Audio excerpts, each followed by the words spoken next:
Olá, pessoal. Aqui é Débora Campos, tudo bem?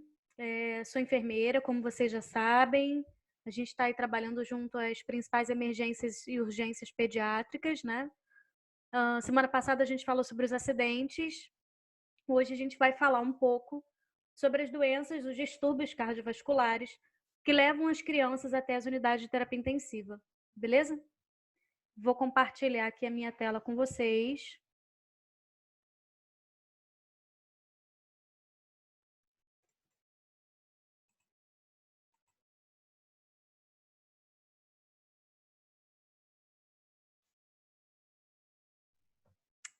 Na aula anterior, a gente falou sobre os acidentes na infância, né? Inclusive, estou aí à disposição, estou aberta e, inclusive, curiosa para saber qual foi a impressão de vocês sobre essa primeira aula. Saber se vocês querem tirar alguma dúvida, de repente, que a gente compartilhe algum material para poder aprofundar alguma coisa que tenha faltado, ou, de repente, dizendo a professora alcançou aí o objetivo a respeito dos acidentes na infância. Mas hoje a gente vai falar sobre as doenças cardiovasculares.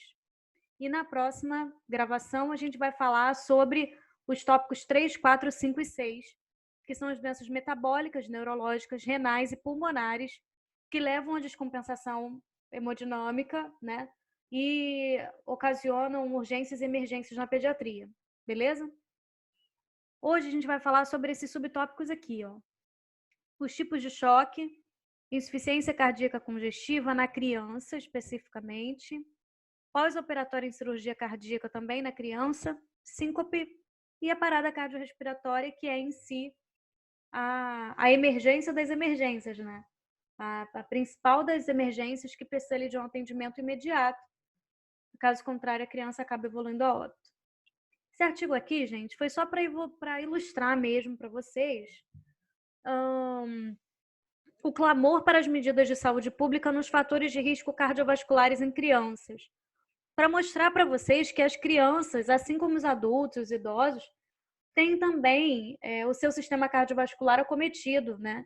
Tanto por causas congênitas, isto é, aquelas causas em que as crianças nascem com defeitos e malformações, quanto por doenças decorrentes de fatores de risco, de estilo de vida, como obesidade, por exemplo, como diabetes, como a própria hipertensão, como ansiedade, todas essas coisas. A gente vai se ater a falar nessa aula aqui as situações de emergência, aquelas situações que levam ao agravamento agudo das crianças e levam essas crianças para uma unidade de terapia intensiva, tá? Vamos começar falando sobre choque. O choque circulatório é uma condição crítica resultante da transferência inadequada de oxigênio e nutrientes para atender à demanda metabólica do tecido. O que isso significa, gente? Que ali aquele transporte circulatório de oxigênio dentro das artérias, que naturalmente acontece quando a criança está em choque, seja por que causa for, esse transporte de oxigênio e a captação de oxigênio por parte das células, ela não é suficiente para atender a demanda metabólica do tecido. E aí isso começa a gerar uma necessidade de que a própria célula possa fazer o seu metabolismo anaeróbio. Isso vai gerando, por exemplo, lactato, que vai causando acidose metabólica no sangue da criança. E isso implica na disfunção miocárdica.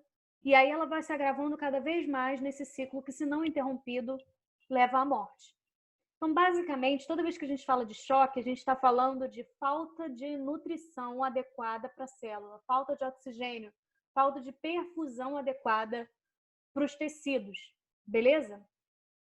É o que está escrito aqui, ó. Independentemente da causa do choque, a má perfusão tecidual é o que define o choque. Você tem choque quando você não consegue perfundir adequadamente os tecidos. Todos os tipos de choque podem resultar na função debilitada dos órgãos vitais, como o cérebro, que vai levar à redução do nível de consciência, e os rins, que devido ao baixo débito cardíaco e a uma filtração ineficaz.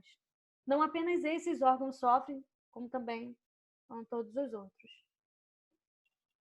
Gomes ele traz para a gente que o choque circulatório ele se caracteriza pelo quê? por um estado de hipoperfusão tecidual, ou seja, o fluxo sanguíneo encontra-se inadequado para suprir as necessidades celulares. Assim, o denominador comum de todos os tipos de choque é a redução da pressão de enchimento capilar.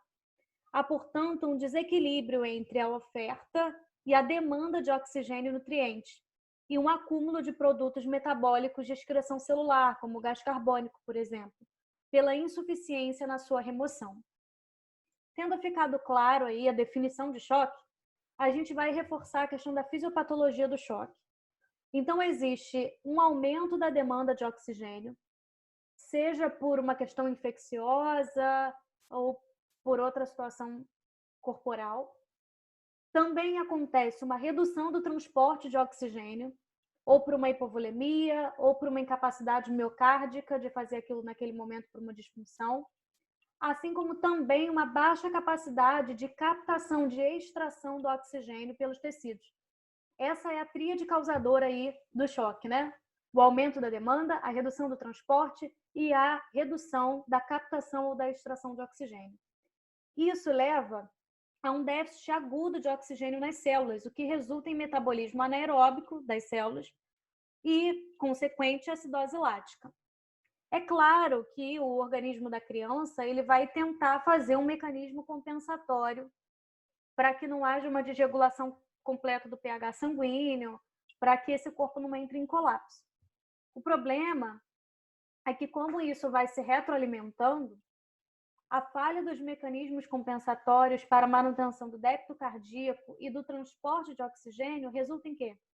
Em hipóxia tecidual, hipercapnia, que é o aumento do gás carbônico no sangue, e acidose. E aí, quando existe a persistência dessa acidose e o transporte dos substratos continua inadequado, isso vai diminuir a função miocárdica e, se não houver nenhuma intervenção, isso vai evoluir para bradicardia e parada cardíaca.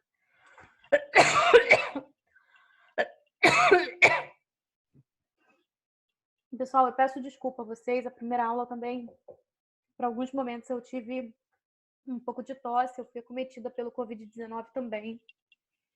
E eu tô aqui com meu copinho de água, mas vou pedir para que vocês tenham paciência com relação a isso.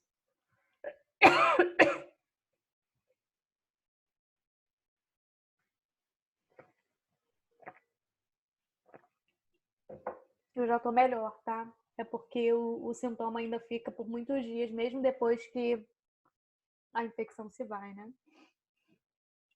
Mas retomando aqui, vamos voltar. Existem alguns tipos de choque. 4 tipos. O primeiro e o principal deles, né, um dos que a gente mais vê e o que a gente mais lembra, é o choque hipovolêmico, que é aquele basicão. É o choque circulatório que acontece por quê? Porque o volume sanguíneo caiu. E daí a capacidade de transporte de oxigênio também é inadequada.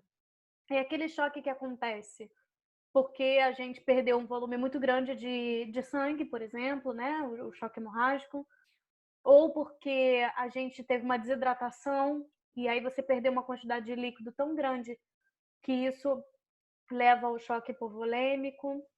Esse choque, então, se dá pela redução de volume.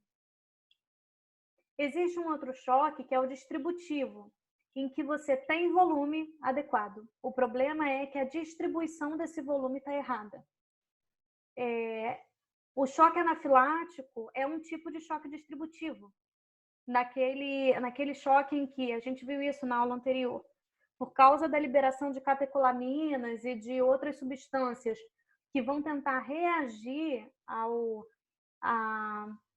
a palavra não é essa, mas a palavra que me vem na mente agora é o ataque alérgico, digamos assim, né?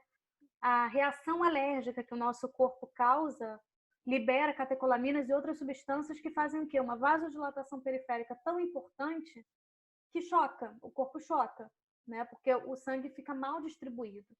A mesma coisa acontece com o choque neurogênico. Quando você tem uma disfunção cerebral que acaba levando a uma vasodilatação periférica também, e aí você não tem sangue suficiente para perfundir órgãos nobres, né, como cérebro, como rins, como coração, e aí choque também. O terceiro tipo de choque é o cardiogênico, aquele choque que acontece porque a contratilidade cardíaca está debilitada. Quando, por exemplo, você tem um tamponamento cardíaco, quando você tem uma miocardiopatia que não está conseguindo manter ali as funções para o débito cardíaco ocorrer, né? Ou porque não consegue capacidade para o volume, ou porque não consegue contratilidade e força para a ejeção daquele sangue. E o último tipo, que é o obstrutivo, em que o fluxo sanguíneo ele é obstruído, ele não consegue ser distribuído para as regiões do corpo, porque está tendo uma obstrução na saída do sangue ali. Eu falei do tamponamento cardíaco no anterior, mas na verdade o tamponamento cardíaco ele está aqui, né? Por que o tamponamento cardíaco está aqui?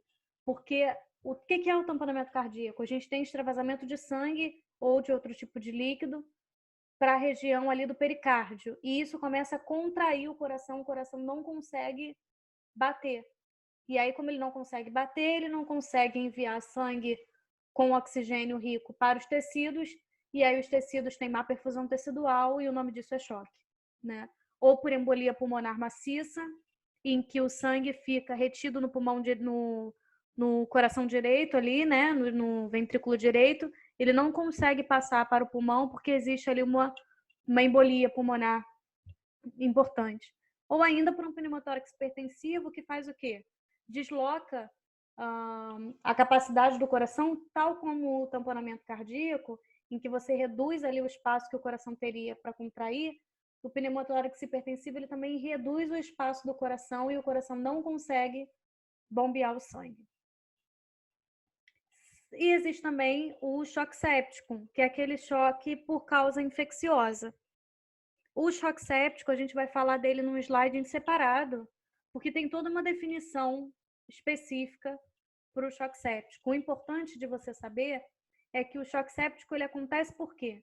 Você está com uma infecção tão importante, uma infecção generalizada, que leva o seu corpo, a reação do seu corpo é vasodilatar, muitas vezes, perifericamente, né? E aí você acaba tendo um choque distributivo, ou você não consegue manter o seu débito cardíaco. E aí isso leva a um choque circulatório também. O choque séptico ele é encarado como vários tipos de choque num só. E ele sempre está associado a essa causa infecciosa. O denominador comum de todos os tipos de choque é a redução da pressão de enchimento capilar, que vai ser caracterizado principalmente pelo quê? Pelo tempo de enchimento capilar maior do que 2 segundos. Como é que a gente sabe tempo de enchimento capilar? Você vem aqui na periferia da pessoa, por exemplo, no dedo, você aperta, e daí quando você solta, a periferia ela tem que voltar a ser vascularizada, você tem que voltar a ver aquela cor vermelha dentro de 2 segundos. Se dentro de 2 segundos isso não acontece, é porque a perfusão tissular está lentificada. E a perfusão tissular lentificada é um dos principais sinais de choque. O choque séptico está aqui, ó. O que é sepse? Sepse é conceituada como uma falência multiorgânica, ou seja, em vários sistemas do corpo, potencialmente fatal, que é consequente à resposta desregulada do organismo a um processo infeccioso. Isso aqui é para vocês entenderem. Eu achei que essa frase fica mais fácil da gente entender o que é sepse. Mas existe, gente, um conceito mundial que define o que é sepse. Para clinicamente você saber se o seu paciente que está ali na sua frente com aqueles sintomas tem ou não tem sepse, tá? Isso foi feito até para facilitar o tratamento, a identificação e o tratamento dos pacientes com sepse, porque morria muita gente por falta de identificação da sepse, né?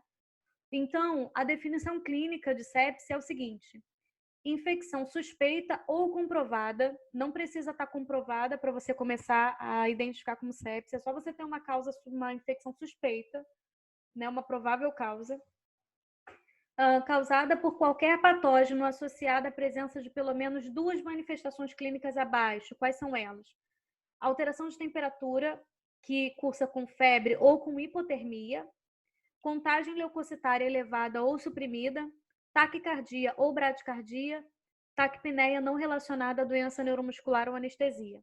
Sendo que dessas 4 manifestações, uma dessas 2 obrigatoriamente tem que estar presentes para ser considerado sepse. Quais são? Febre ou temperatura desregulada, né? E a contagem leucocitária elevada ou suprimida também. Beleza? Se a pessoa tem sepse, ela é uma candidata a ter choque séptico, se aquilo não for tratado. Ela pode evoluir para uma sepse grave. E como que a gente compreende sepse grave? Sepse grave é aquela em que o paciente ele apresenta os critérios de sepse, ou seja, ele tem uma infecção suspeita ou confirmada, que também tem alteração de temperatura, alteração de leucócito, taquicardia ou bradicardia e taquipneia, que, além disso, leva à disfunção orgânica respiratória ou circulatória ou de outros 2 sistemas. E o choque séptico é esse paciente com sepse, com falha aguda, que é caracterizado por hipotensão persistente, apesar de ressuscitação volumétrica adequada e inexplicada por outras causas. O que isso quer dizer? Você tem um paciente lá que, por exemplo, a mãe chegou com uma aparente infecção de garganta. Essa criança tem febre, tem alteração leucocitária e, além disso, ela está com taquicardia. Então, essa criança tem sepse. Se essa criança cursa com hipotensão, mesmo depois de a gente oferecer a ela uma reposição volêmica com soro fisiológico, por exemplo, isso é choque séptico. E aí vai ter um outro tipo de tratamento, provavelmente com aminos, para poder controlar. Ok? As manifestações clínicas do choque, seja de qual tipo for, eles sempre vão ter a ver com essas 3 coisas aqui, ó. Pressão arterial, normalmente cursando com hipotensão. Mas é importante a gente deixar claro que a maioria das vezes as crianças, quando chegam a apresentar hipotensão em decorrência de choque, ela já está chocada há algum tempo. A hipotensão é um sinal tardio. Também vai ter alteração de frequência cardíaca, né, com um aumento da frequência cardíaca para tentar compensar, já que, pensa bem, não está chegando oxigênio nos tecidos. Uma das maneiras primárias do corpo tentar resolver isso é aumentando a frequência cardíaca, porque isso resolveria o débito cardíaco, né? A gente tem que lembrar que débito cardíaco é igual a quê? Débito cardíaco é o volume que a gente ejeta do coração vezes a frequência cardíaca, porque ele é a quantidade de volume injetado pelo coração em 1 minuto. Então, sempre a frequência cardíaca ela vai tentar aumentar para poder compensar o débito cardíaco. Qual o problema nas crianças? As crianças aumentam a frequência cardíaca por outras razões, né? Por dor, por medo, por ansiedade, pela própria febre, que muitas vezes está associada. Então, esse sinal ele pode ficar camuflado ali. Uma outra coisa importante de falar sobre a frequência cardíaca nessa situação nas crianças é que, muitas vezes, pelo fato de as crianças já terem uma frequência cardíaca aumentada, elas não conseguem compensar o choque aumentando a frequência cardíaca a ponto de conseguir resolver o problema. Sobra qual outro sintoma que é infalível? A perfusão capilar. Quando numa temperatura normal, o ambiente não está frio, a perfusão capilar, o tempo de enchimento do vaso periférico é maior que 2 segundos, ou se você tem outros sinais de hipoperfusão capilar, isso é um alto indício de choque, beleza?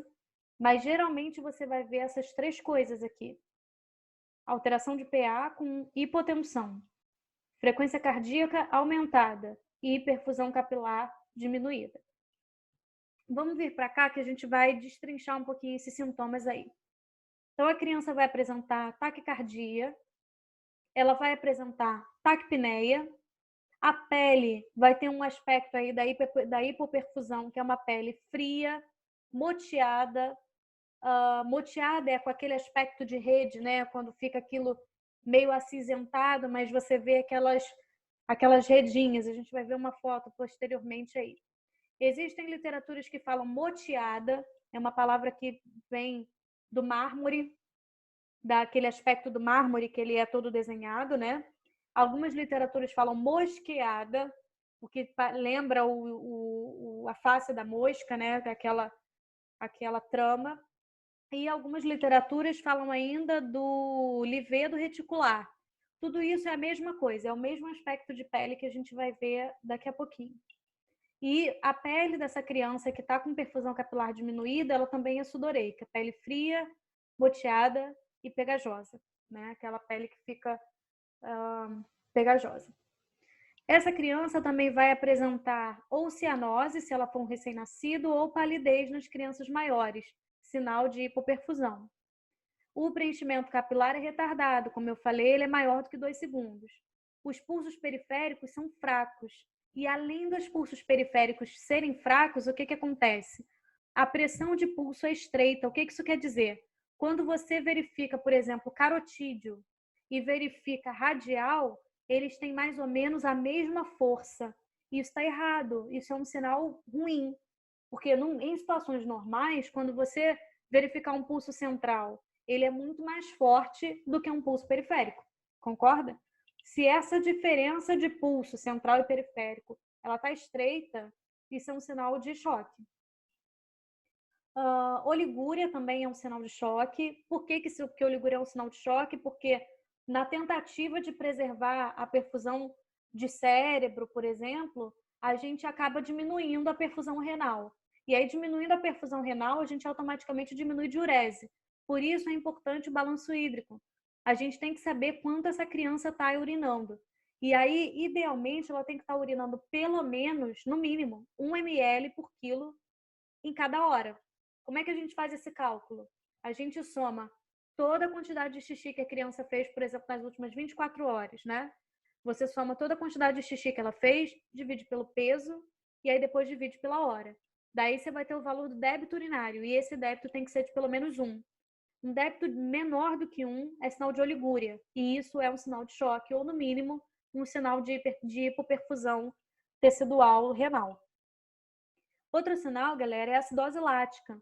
Como a gente falou lá na fisiopatologia, o choque ele acaba levando a produção de ácido lático devido ao fato de que as células fazem esse metabolismo anaeróbio dentro da própria célula para a produção de glicose, já que o oxigênio não está chegando.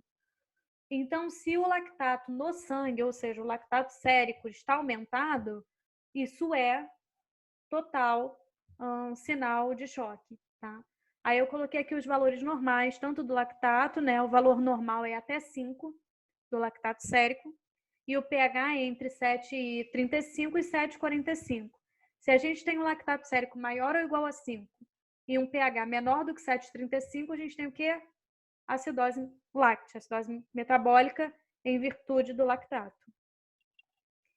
Ainda, galera, sinais de hipoperfusão cerebral, que são confusão, letargia, hipotonia, aquela criança que fica molinha, aquela criança que fica sonolenta, aquela criança que fica irritada. Alteração de nível de consciência de uma maneira geral quer dizer hipoperfusão cerebral. E hipoperfusão pode estar relacionada ao choque. E ainda a hipotensão arterial. Mas como eu falei com vocês, a hipotensão arterial ela é um sinal tardio do choque. E quando existe a hipotensão arterial, é porque o choque está descompensado. Essa é uma classificação de choque também.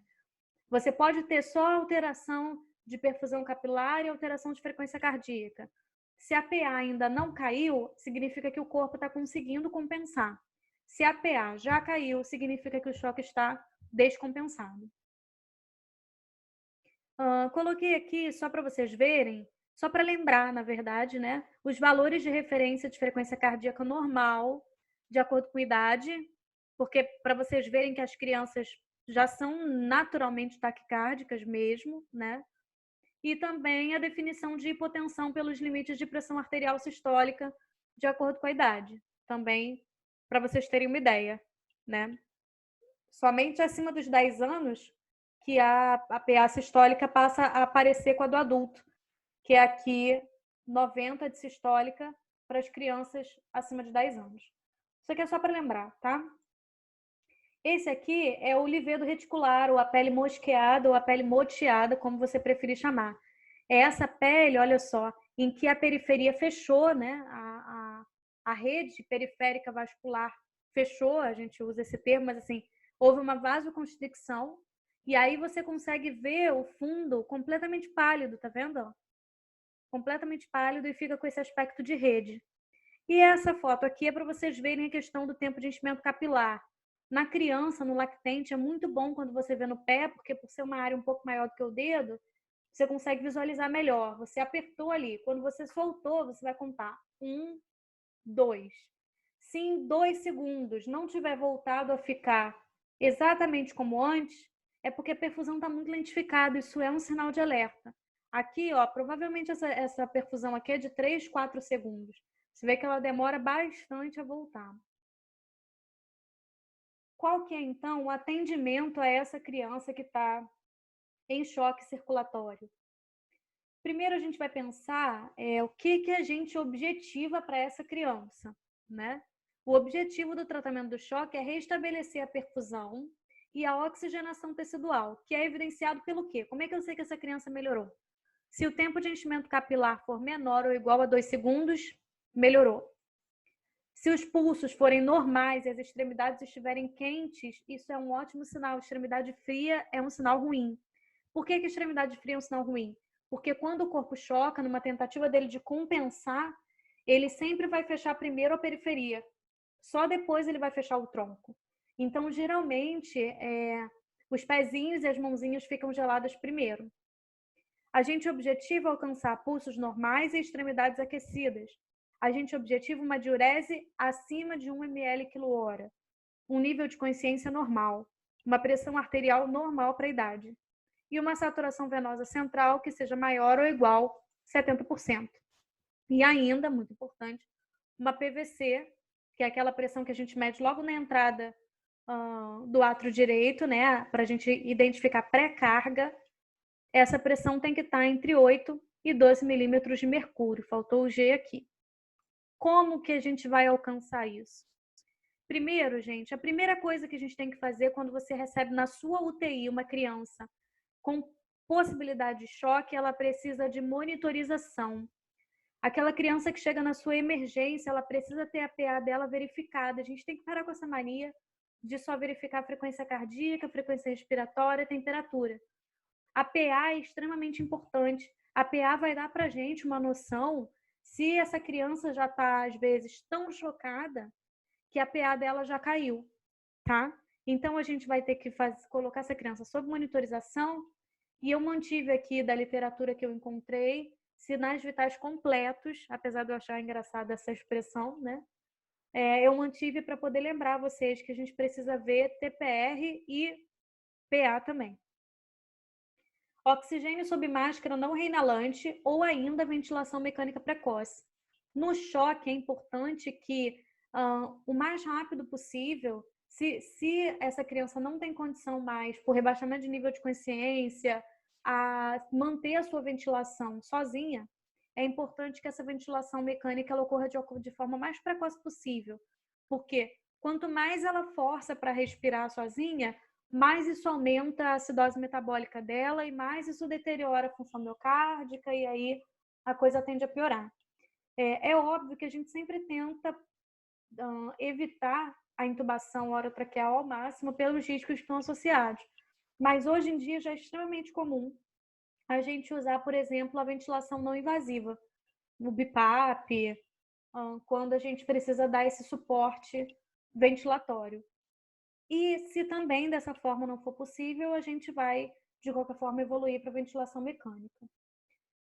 Tratamento muito comum para o choque é a ressuscitação volêmica com 20 ml por quilo de peso de soro fisiológico em 1 hora. Tem médico que vai fazer aí 10 ml por quilo de peso, primeiro ele vai ser um pouco mais conservador. Tem médico que, por exemplo, no choque séptico, ele vai fazer logo 40 ml por quilo de peso, mas a literatura ela preconiza aí para a gente 20 ml por quilo de peso inicialmente. Às vezes, muitas vezes, por exemplo, no choque hipovolêmico, em que o problema é simplesmente repor volume, a própria ressuscitação volêmica ela é suficiente para corrigir o choque. Em alguns casos, não, né? Mas vocês vão ver que muitas vezes o paciente logo responde a essa reposição volêmica, inclusive aumentando o débito urinário, diminuindo a frequência cardíaca, aumentando o PA, melhorando a perfusão periférica. Quando isso não acontece, gente, quando você fez a reposição volêmica e nada mudou, aí normalmente a gente vai para o próximo passo, que é a ressuscitação com drogas vasoativas, em que a criança fica recebendo continuamente uma infusão em dripping, que a gente chama, de drogas como dopamina, adrenalina ou noradrenalina. Essas drogas elas vão fazer o quê? Elas vão ajudar tanto na indução da pós-carga, então muitas vezes ali ajudando, por exemplo, na vasoconstricção, para que você consiga alcançar áreas mais profundas, digamos assim, quanto no próprio inotropismo cardíaco, ajudando o coração a bater mais vezes com maior capacidade.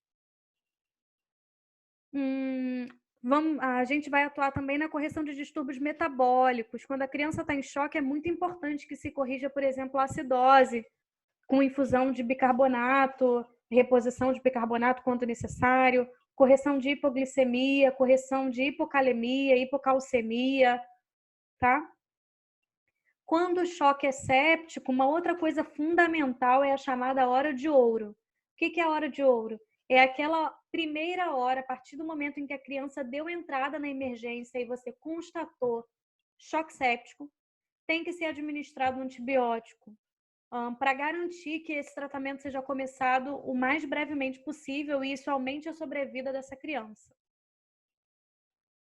Nos casos de choque obstrutivo, como a gente falou, tamponamento cardíaco, embolia pulmonar, esse tipo de choque, ele só vai ser revertido se você fizer o quê? Se houver uma intervenção cirúrgica para correção dessa situação. Então, por exemplo, a criança teve um tamponamento cardíaco, entrou ali líquido em toda a cavidade pericárdica, o coração não consegue expandir, ele não consegue encher. Se você imediatamente não drenar esse pericárdio, esse coração não volta a bater. Se ele não volta a bater, a criança morre, né? Então, normalmente, você vai buscar a resolução desse problema. A equipe médica vai intervir com a drenagem pericárdica, no caso do tamponamento cardíaco, com a drenagem torácica, no caso do pneumotórax hipertensivo, né? Para a resolução do quadro. Tá bom? Dei uma olhadinha carinhosa aqui nesse slide, porque isso aqui, para quem trabalha em CTI, é extremamente comum.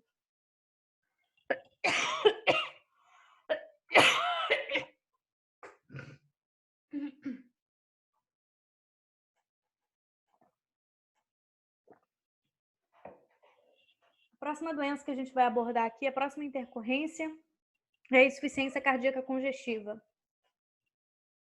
A insuficiência cardíaca congestiva é uma síndrome clínica sistêmica caracterizada pelo quê? Pela disfunção cardíaca que ocasiona inadequado suprimento sanguíneo para atender necessidades metabólicas tissulares, na presença de retorno venoso normal ou a fazê-lo somente com pressões elevadas de enchimento. Vamos lá, olhem para a figura para a gente poder entender melhor. A insuficiência cardíaca, gente, ela mostra para a gente o seguinte. Existe um coração aqui, ó, que às vezes por questão de remodelamento cardíaco, às vezes por questão de malformação congênita, ele não tem capacidade de ejetar completamente o volume que está dentro dele. E aí, como ele não ejeta completamente o que está dentro dele, o débito cardíaco é pequeno e fica um restante de líquido dentro do coração, de forma que ele vai se tornando cada vez maior e mais inchado. É engraçado que ele é um coração que, por exemplo, quando você olha no raio-x, ele é maior do que o normal. Mas não por ser maior, ele é mais forte, muito pelo contrário. Por ser maior, ele é mais fraco. Porque o que acontece é que você aumenta a parte interna da câmara cardíaca, não aqui, ó, a parede muscular, da qual o coração depende para poder ejetar a quantidade de líquido que está dentro dele. Então, a insuficiência cardíaca é isso. O coração não consegue ejetar o volume sanguíneo que está dentro dele. E aí, se ele não consegue ejetar, o corpo não recebe. E aí também você tem aí um comprometimento do transporte do oxigênio para o restante do corpo. A insuficiência cardíaca congestiva, ela pode ser causada por alteração na capacidade do músculo cardíaco em se contrair, como a gente falou, ou por excesso de trabalho que seja imposto ao coração, por aumento de líquido, por exemplo. Na criança, a insuficiência cardíaca congestiva tem basicamente 3 causas. Os defeitos cardíacos congênitos, aqueles que levam a uma sobrecarga de pressão ou de volume, que podem ou não cursar com cianose. A segunda, gente, são aquelas cardiomiopatias congênitas ou adquiridas por erro inato do metabolismo, por distrofia muscular, por infecção, por uso de droga, por toxina, ou ainda pela doença de Kawasaki, né? Que é aquela doença vasculite, que gera uma vasculite, que acaba levando a aneurismas, a comprometimento das veias, das artérias coronárias e tal. E aí, essa cardiomiopatia, seja congênita ou seja adquirida, seja por quais causas dessas forem aqui, elas levam a uma incapacidade do músculo de contrair e mandar o sangue para o restante do corpo. Além dos defeitos cardíacos congênitos, das cardiomiopatias congênitas ou adquiridas, também existe o quê? A disfunção miocárdica após correção de defeitos cardíacos. Então, às vezes, depois da cirurgia, essa criança vai cursar com insuficiência cardíaca congestiva. Aqui, ó, primeiro lá eu coloquei para vocês as 3 causas principais, né? E aí a gente trouxe aqui para vocês as causas múltiplas dentro daquelas principais que acometem crianças no período neonatal. Então, aqui, ó, disfunção miocárdica, ou seja, disfunção no músculo cardíaco, por asfixia, por sepse neonatal, por miocardite, por hipoglicemia, por hipocalcemia, enfim. Os defeitos anatômicos, como defeito de septo atrioventricular, como comunicação interventricular, como coarctação aórtica, entre outros.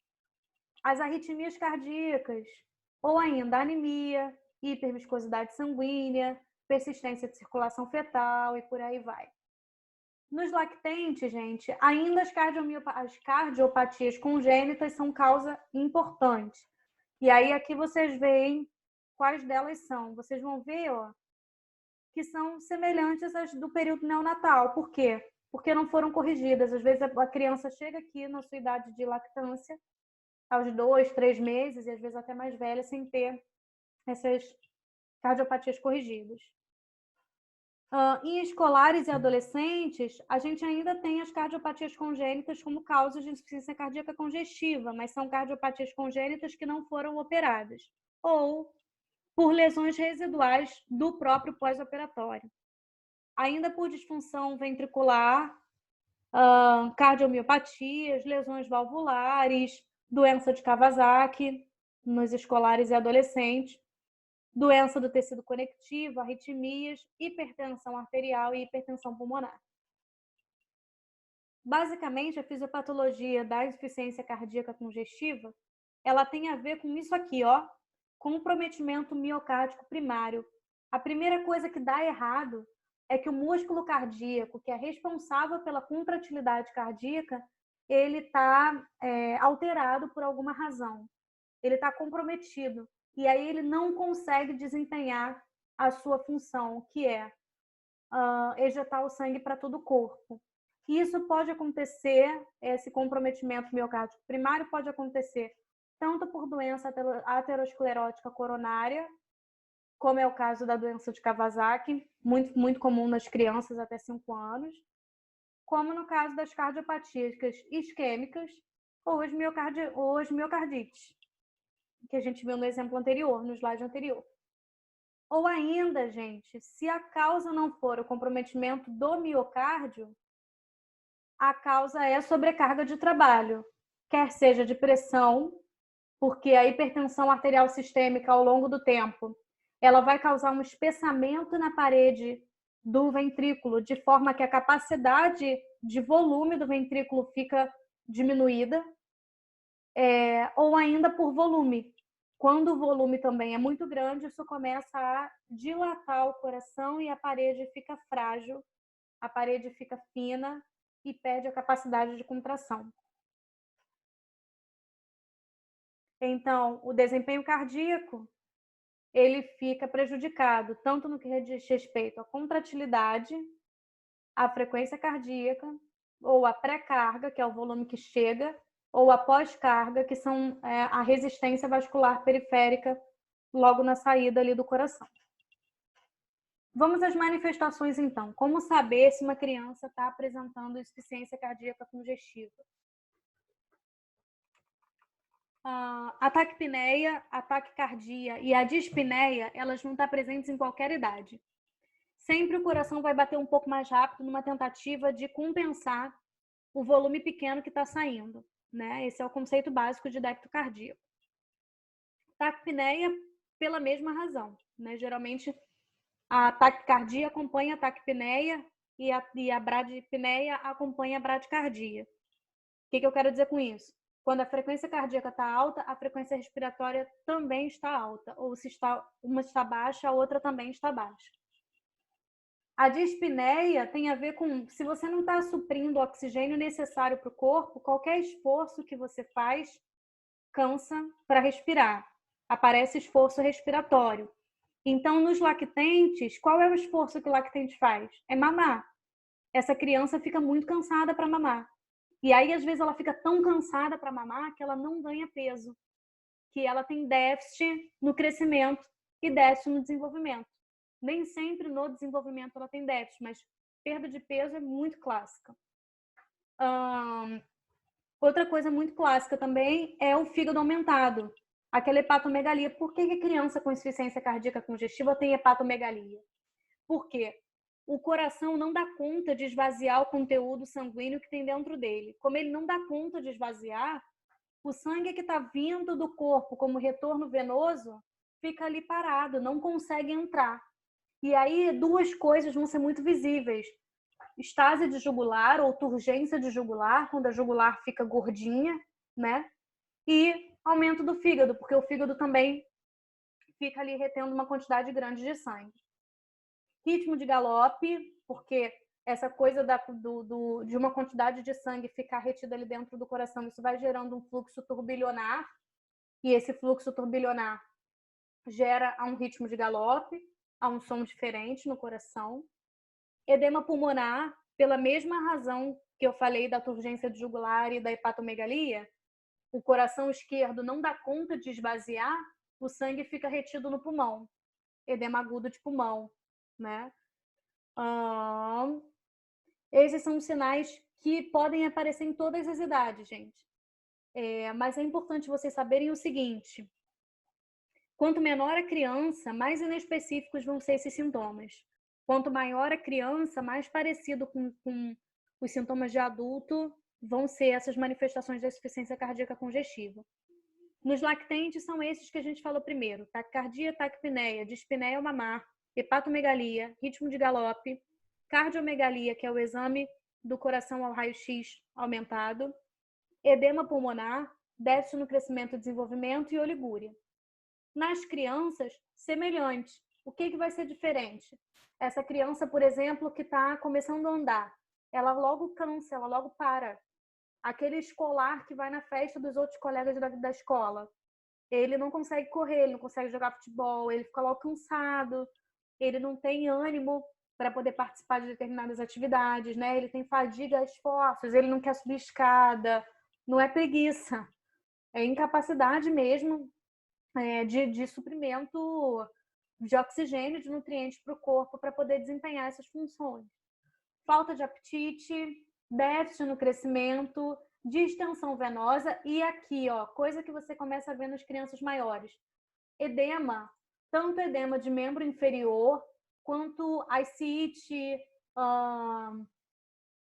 edema principalmente baixo, né? Principalmente na parte de baixo do corpo. Nos adolescentes, sintomas semelhantes ao adulto.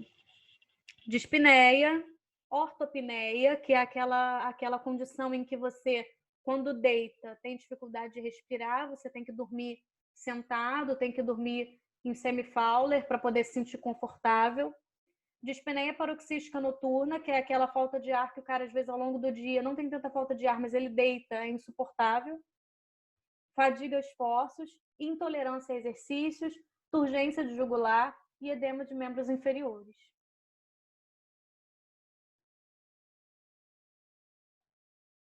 Quais são os exames que vão ajudar a gente nesse diagnóstico, né? Ajudar a equipe multidisciplinar? O raio-x de tórax, que vão mostrar duas coisas. Área cardíaca aumentada, como esse raio-x que está aqui. Olha que enorme esse coração, ó. E outra coisa, congestão pulmonar, em que fica mais claro, porque fica cheio de líquido. Não é o caso desse aqui. Geralmente, a congestão pulmonar ocorre quando você está descompensado, tá?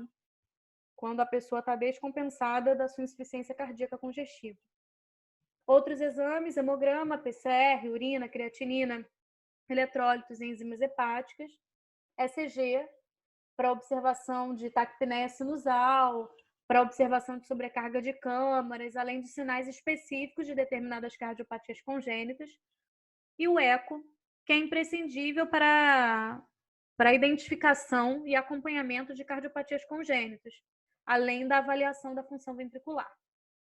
Qual que é o tratamento, então, gente? Primeiro, a gente tem que tratar, ou pelo menos planejar que se trate a causa básica dessa insuficiência cardíaca congestiva, que frequentemente é o quê? A correção cirúrgica. Porque, por exemplo, se essa criança tem uma insuficiência cardíaca congestiva por causa de um defeito congênito, de um CIV, de um defeito de septo atrioventricular, qual o jeito de resolver isso? Operando, corrigindo. Agora, se o problema dela é uma miocardiopatia dilatada, infelizmente, a única possibilidade que vai ter para ela é o quê? Um transplante.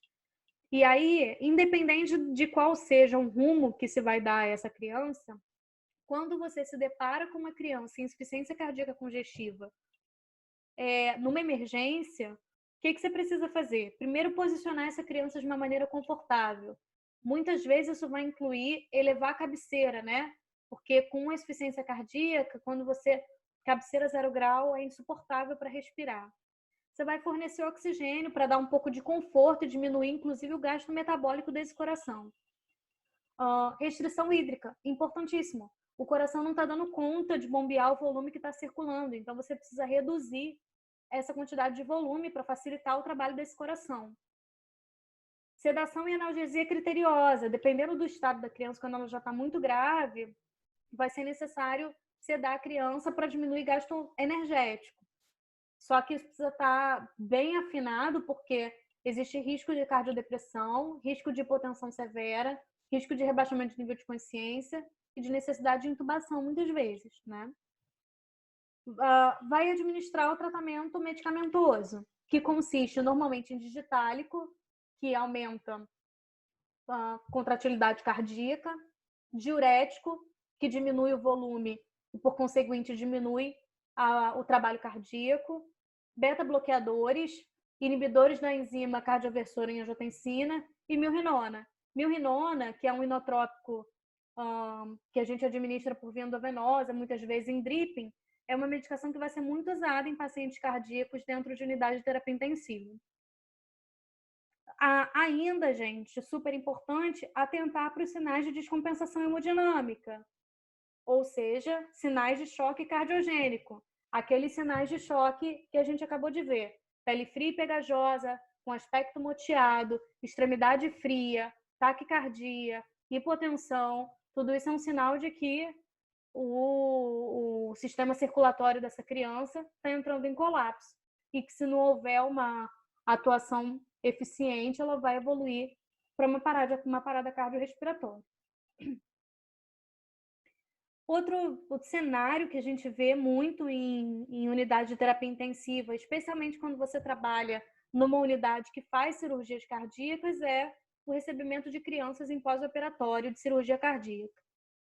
A admissão do paciente em pós-operatório na UTI, ele precisa oferecer algumas informações básicas para você saber o que você vai atentar mais ou menos durante esse período de pós-operatório dessa criança.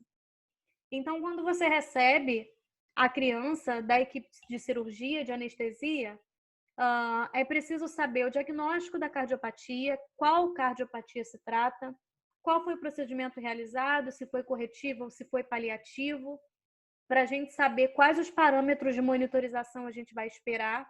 Porque, por exemplo, se foi paliativo, muitas vezes a saturação cardíaca vai continuar baixa, né? O tempo de cirurgia, sabendo que quanto maior o tempo de cirurgia, mais complicações essa criança pode apresentar.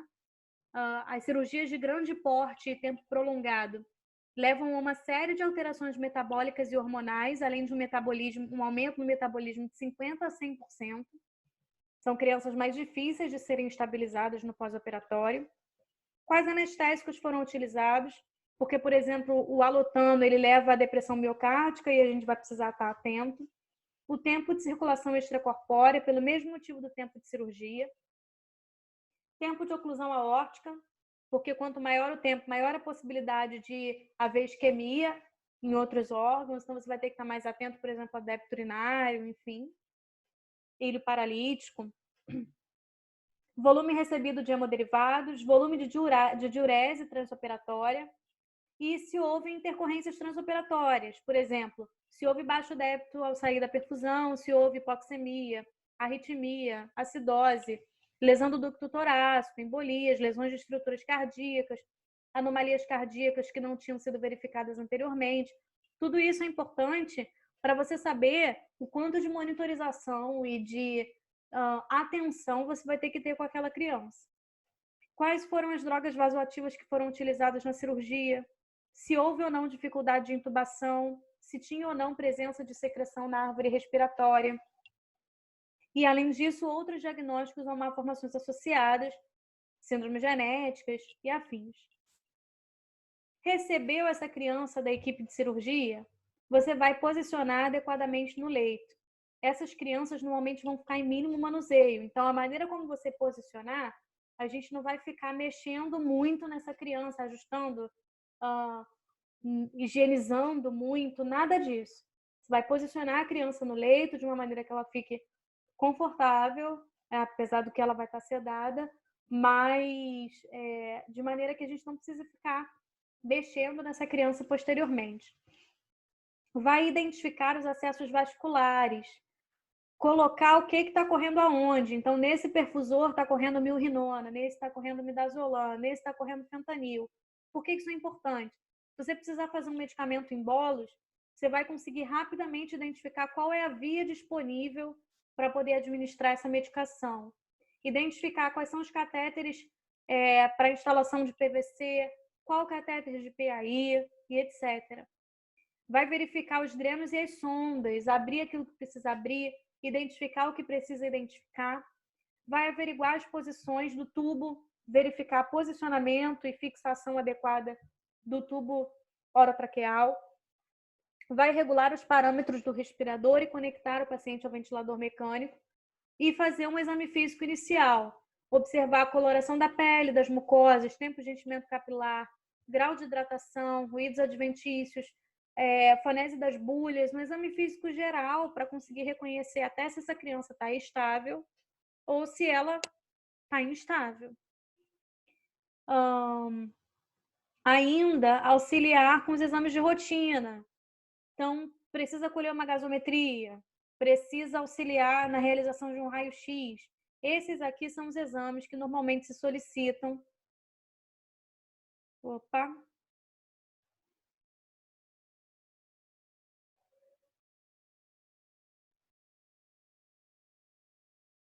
Aqui. Os exames que normalmente se solicitam estão aqui, ó. Gasometria, bioquímica, então sódio, potássio, cálcio, glicemia, ureia e creatinina para avaliar a função renal, coagulograma, hematócrito, hemoglobina e o raio-x de tórax. São os exames de rotina ali nas primeiras horas, no mínimo nas primeiras 48 horas de pós-operatório cirúrgico, cardíaco. E vai fornecer antibiótico terapia profilática, que normalmente é a cefazolina, numa dose de 100 mg por quilo dia durante 48 horas. Isso aqui, gente, que eu estou apresentando a vocês, é o protocolo do Hospital Infantil Pequeno Príncipe, que faz cirurgia cardíaca há décadas e publicou numa revista científica o protocolo deles para recebimento das crianças no pós-operatório imediato de cirurgia cardíaca. Lá eles dizem que basicamente você vai precisar monitorizar a criança com essas coisas aqui, ó. Ritmo cardíaco, pressão arterial invasiva, pressão venosa central, débito urinário de no mínimo 1 ml por quilo-hora, como a gente já falou. Resíduo gástrico, é importante que tenha uma sonda gástrica, que ela esteja em sifonagem, para não haver aumento do conteúdo gástrico, isso dificultar ali o espaço cardíaco ou o espaço do pulmão para ver uma determinada expansibilidade torácica. Você vai avaliar a drenagem dos drenos de tórax e dos de mediastino também, temperatura retal, que é aquela mais próxima da temperatura central da criança, débito cardíaco, índice cardíaco, e isso vai ser visto ou com catéter de pico, com termodiluição, ou com aquele Doppler transesofágico. Existem diferentes métodos, o catéter de Swan-Ganz, para poder reconhecer aí o débito cardíaco e o índice cardíaco. E vai também, ainda como enfermeiros, anotar ali a monitorização ventilatória. Qual é a FO2 dessa criança? Qual o volume corrente que ela está fazendo? Lembrar que ela tem que fazer entre 6 a 8 ml por quilo de peso para isso ser considerado uma ventilação adequada para ela. Qual a pressão respiratória e, principalmente, qual a oximetria de pulso dessa criança. Tudo isso, gente, toda essa monitorização, para que serve? Para você poder identificar brevemente, mais brevemente possível, as complicações do pós-operatório de cirurgia cardíaca, que são, primeiro, síndrome do baixo débito cardíaco. Obviamente, você acabou de mexer no coração. Ele talvez não dê conta ali nos primeiros momentos de manter a ejeção da mesma quantidade de sangue com a mesma capacidade de frequência que antes. E aí isso vai ser caracterizado por aqueles mesmos sinais de choque que a gente já viu. Sudorese, agitação psicomotora, extremidade fria, lábios roxos ou pálidos, pulsos periféricos ausentes ou fracos, hipotensão, oligúria. Ao avaliarmos uma criança com baixo débito cardíaco, devemos também afastar outras situações que podem deprimir o miocárdio. Por exemplo, corrigir a acidose, verificar a hipoglicemia, que é uma coisa que está totalmente no nosso domínio, entre outros distúrbios hidroeletrolíticos, como hipocalcemia e hipopotassemia.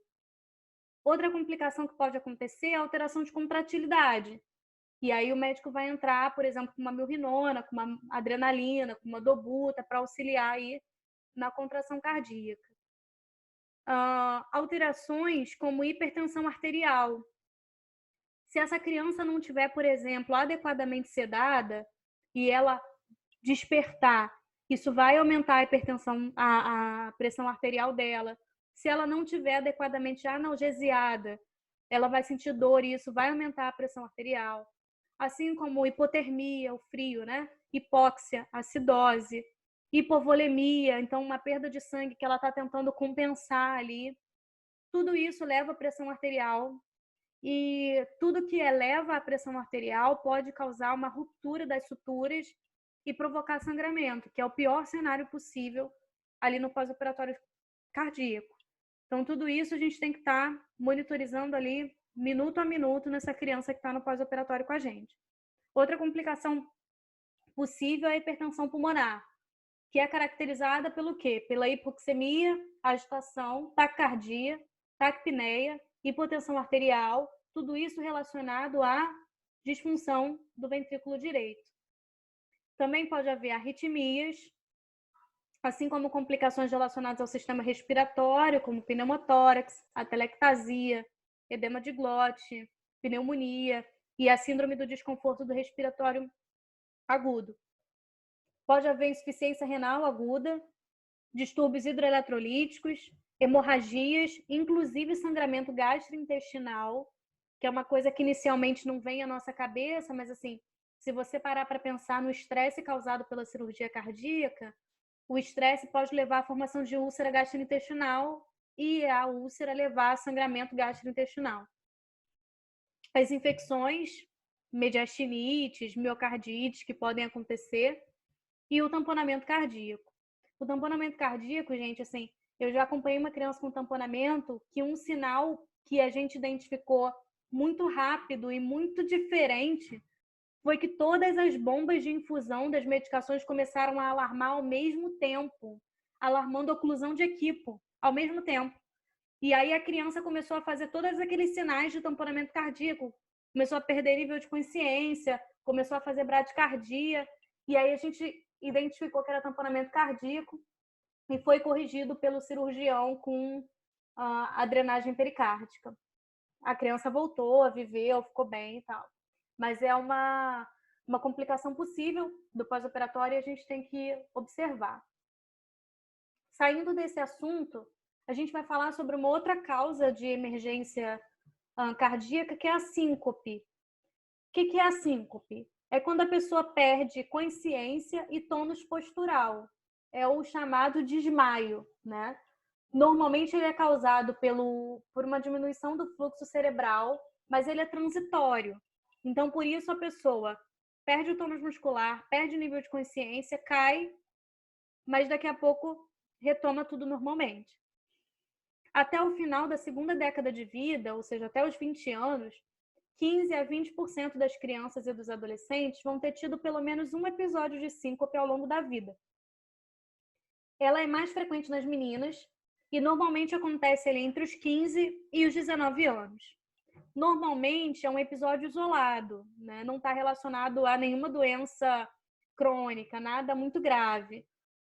Normalmente está relacionado a uma doença aguda, a um estresse psicológico, algum estímulo nocivo. Apesar disso, é importante que quando essa pessoa chega na emergência, você consiga identificar se essa síncope dela foi uma coisa aguda, transitória, que nunca mais vai se repetir, ou se aquilo foi um ataque ameaçador à vida e é um sinal, por exemplo, de uma cardiopatia que não está sendo acompanhada. Para isso, a gente vai ver aqui no próximo slide o protocolo de atendimento da pessoa que chega com síncope na emergência.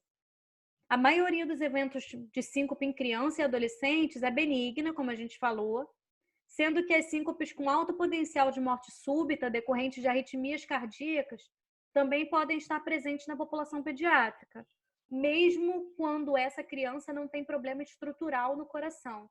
Porque geralmente a gente espera e imagina que uma criança vai cursar com síncope ou com arritmia quando ela tem um defeito estrutural, mas não necessariamente.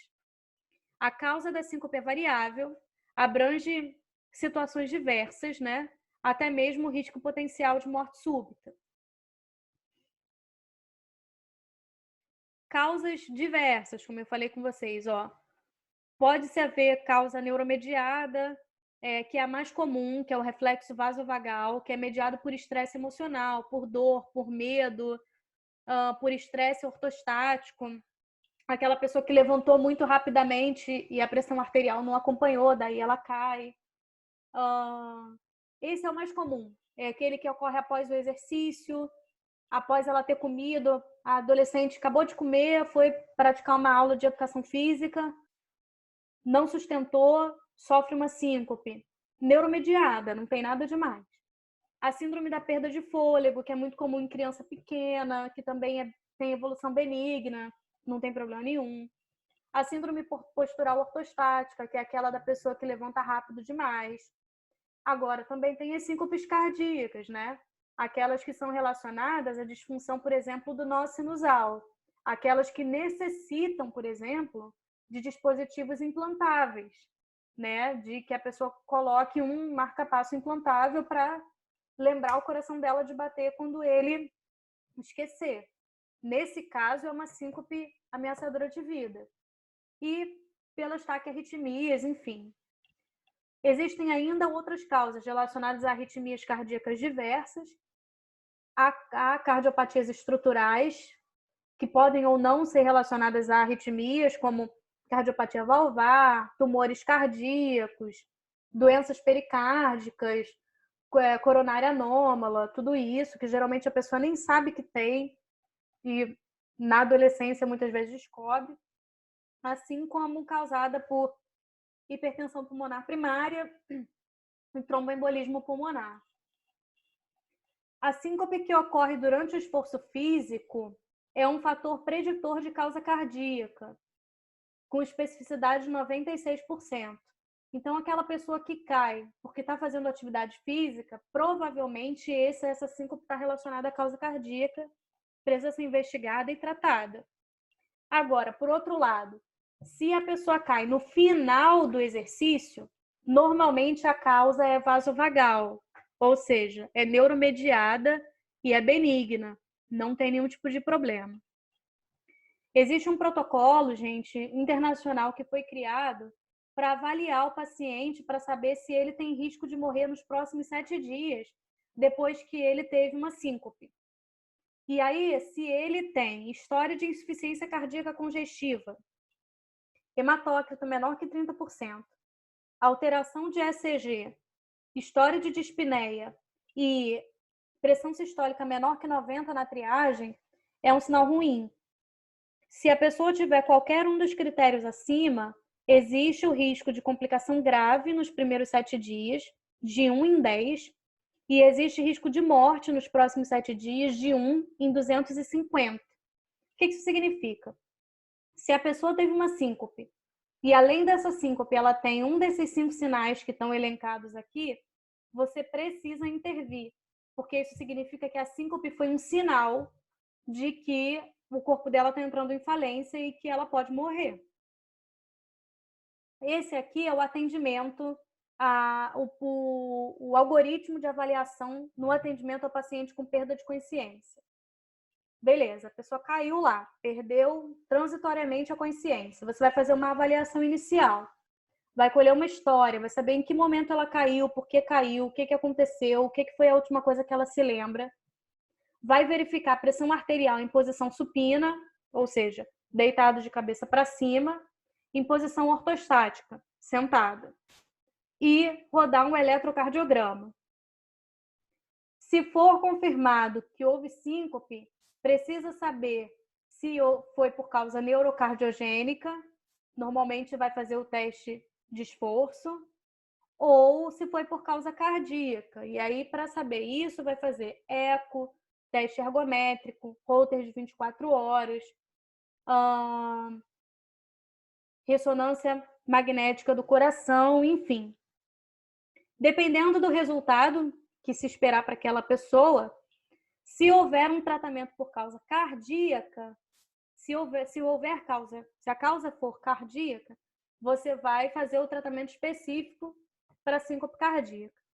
Se a causa foi vasovagal, neuromediada, o tratamento é outro, é orientação e aconselhamento, normalmente para a pessoa andar com um pacotinho de sal na bolsa, para ela aprender a fazer as manobras de contrapressão, ou seja, quando ela sentir que ela vai desmaiar, ela vai cruzar as pernas, ela vai abaixar a cabeça, ou ela vai fazer o braço dessa forma, contraindo o abdômen com bastante força, de maneira a tentar equilibrar a pressão arterial e ela não cair. Além de exercício físico e de evitar situações que desencadeiem a síncope. Essas aqui são as manobras de contrapressão que eu falei para vocês. Agachamento, cruzamento de pernas e tensão, contração das mãos, que podem evitar ou reduzir os novos episódios de síncope vagal. Para concluir, gente, a gente vai falar sobre a reanimação cardiopulmonar, que é a manobra que a gente faz quando o paciente cursa com parada cardiopulmonar. Todas as emergências que a gente está falando, tanto as que estão ali na categoria cardiovascular, quanto os acidentes da infância, as doenças metabólicas, as doenças renais, todas essas urgências, elas podem culminar numa parada cardiorrespiratória, não é? Se você não intervir precocemente. A parada cardiorrespiratória, ela acontece quando cessa a circulação sanguínea, em consequência da ausência ou da ineficácia da atividade mecânica cardíaca, isso é, o coração parou de bater. Clinicamente, a criança não responde e não respira. Ou então ela respira, mas é uma respiração ineficaz, que a gente chama de gasping. E não há pulso detectável nesses casos. Ou nas crianças muito pequenas, elas têm uma frequência cardíaca menor que 60 e também têm sinais de hipoperfusão tecidual. pele moteada, fria e pegajosa, palidez, cianose, essas coisas todas associadas aí a uma frequência cardíaca menor do que 60. Vamos lá. Então, essa criança vai apresentar inconsciência, apneia ou respiração agônica, que é o gasping, e ausência de pulso em grandes artérias. As causas mais comuns de PCR em criança são, primeiro, trauma, entre os 6 meses e o início da vida adulta. Quando a gente já viu o trauma na aula passada, mas só para lembrar, assim, por que uma pessoa com trauma morre? Porque existe comprometimento de via aérea, porque existe pneumotórax hipertensivo, por causa de choque hemorrágico, por causa de lesão cerebral, ainda a síndrome da morte súbita do lactente, hipoglicemia, hipo ou hipercalemia, hipotermia, tamponamento cardíaco e intoxicação exógena. Ou seja, patologias que levam à hipóxia ou à hipovolemia. São essas duas causas aqui, raízes, digamos assim, da parada cardiorrespiratória, né? É importante a gente ter essa lista na nossa cabeça, essa lista que chamam de 5Hs e 5Ts, né? Por quê? Depois que você interviu na parada, então você entrou com manobra de reanimação, compressão, ventilação, a criança voltou. Se a equipe de saúde não conseguir reconhecer qual foi a causa da parada, a criança vai parar de novo. Então é importante que essa lista esteja na nossa cabeça para a gente tentar identificar o que aconteceu e corrigir o problema dessa criança. Aqui, gente, é o resumo dos principais componentes da reanimação cardiopulmonar em crianças e bebês. Eu gosto muito desse quadro da American Heart Association, baseado no protocolo da American Heart, porque ele divide aqui, ó, para adultos, para crianças e para bebês, né? O que você faz para cada um? Basicamente, a gente entende da seguinte maneira: bebê é todo mundo com menos de 1 ano de idade, exceto o recém-nascido. Passou disso, é criança, adulto ou adolescente. O primeiro componente que a gente vou passar aqui para esse aqui, que é o dentro do ambiente hospitalar, né? O primeiro componente é o reconhecimento da PCR. É aquela criança que não atende você nem ao comando verbal, nem à dor ou estímulo físico, né? Então, você chama essa criança, mas ela não responde. Você checa a respiração, mas ela não respira. Ou ela respira de uma maneira agônica, ineficaz. Você procura pelo pulso, mas você não sente o pulso. É importante lembrar que você precisa procurar o pulso dentro de 10 segundos. Se você não encontrar o pulso dentro de 10 segundos, você precisa começar. Porque senão a pessoa perde muito tempo ali tentando procurar o pulso e não encontra. Daí, gente, o próximo passo é acionar outras pessoas para te ajudar, né? Mesmo que você esteja dentro de uma unidade de saúde, às vezes, por exemplo, se você está dentro de uma enfermaria, pode ser que você esteja sozinho.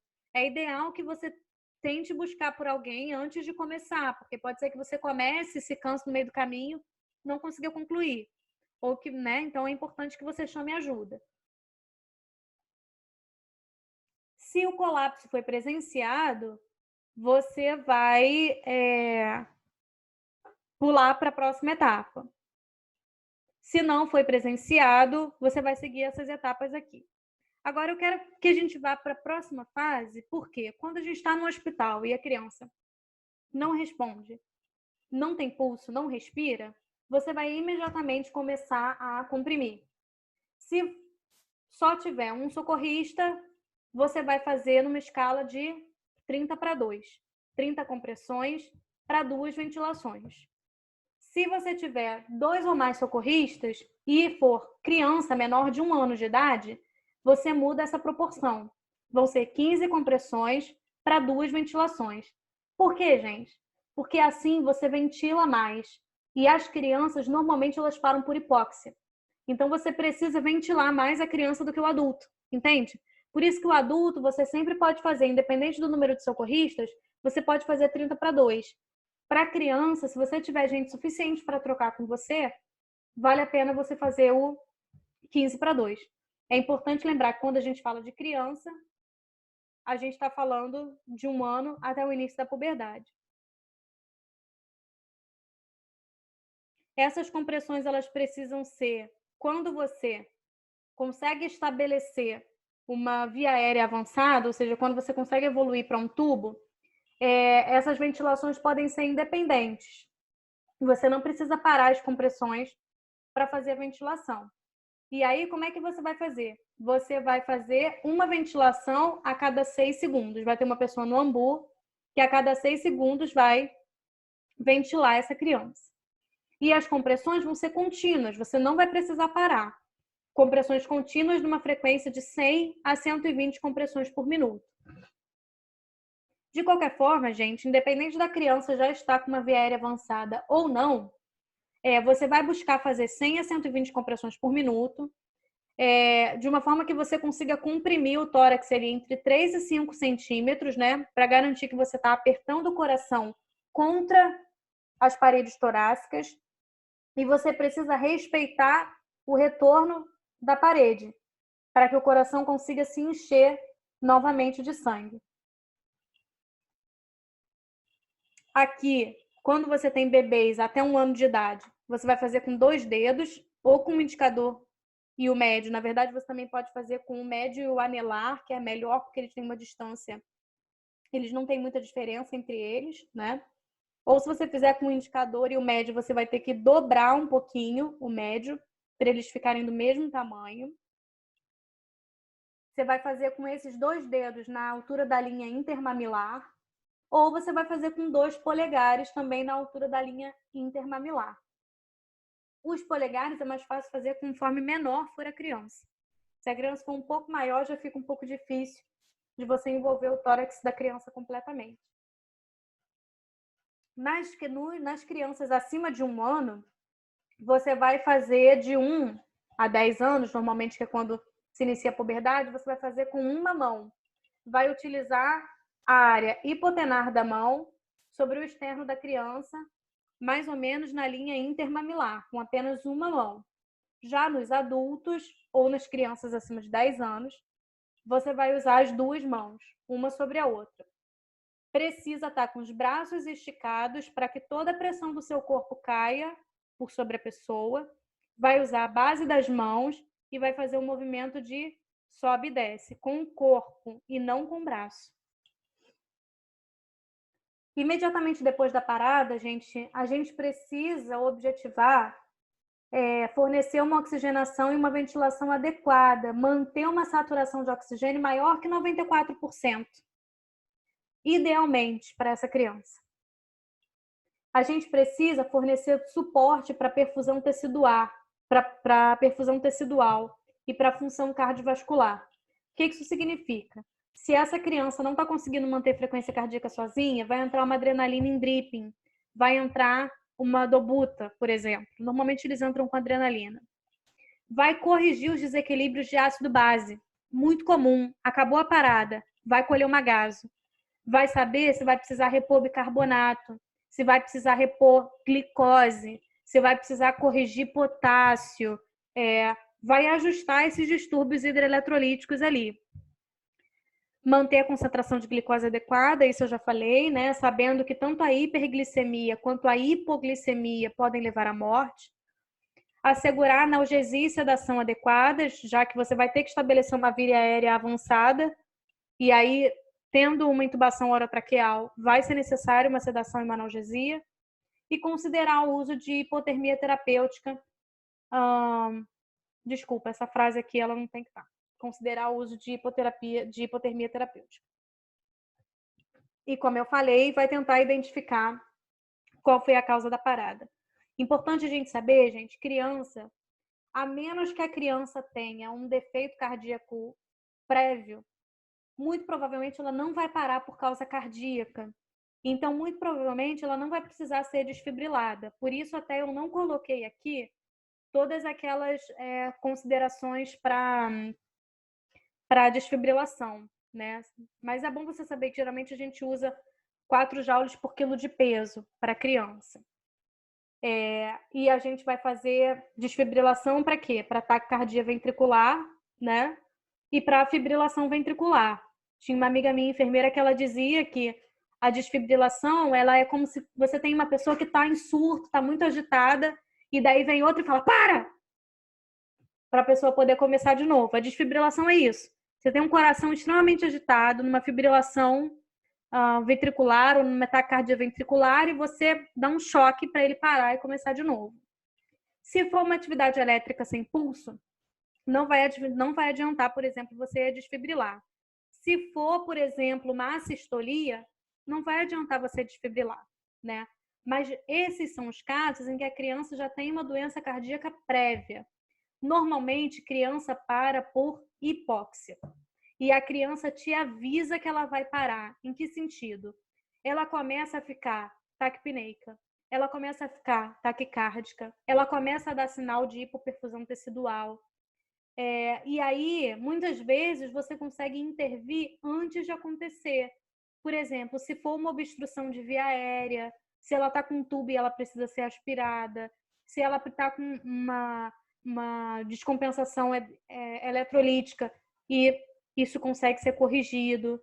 Todos esses prenúncios, eles precisam ser notados, a gente precisa estar atento, principalmente dentro de uma unidade de terapia intensiva, a gente precisa estar atento a esses sinais de parada da criança, correto?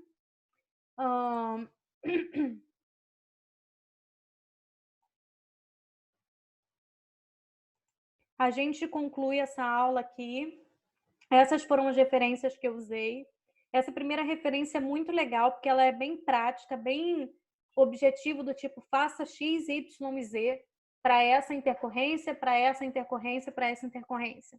Agora, uma que eu recomendo extremamente que vocês leiam é essa daqui, que fala sobre o choque em crianças, de Carlotti, que foi publicada em 2012 na Revista de Medicina de Ribeirão Preto, porque ela vai explicar toda essa questão do funcionamento cardíaco e da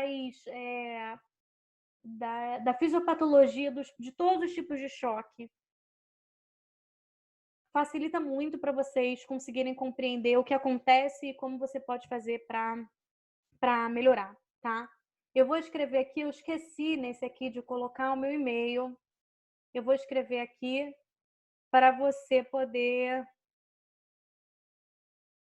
saber. Ou então você anota aí, Débora C de casa, campus@hotmail.com. Escreve para mim se você tiver alguma dúvida, se tiver alguma coisa que a gente precisa compartilhar, tá? Deixa eu ver se eu consigo colocar aqui. Consigo sim.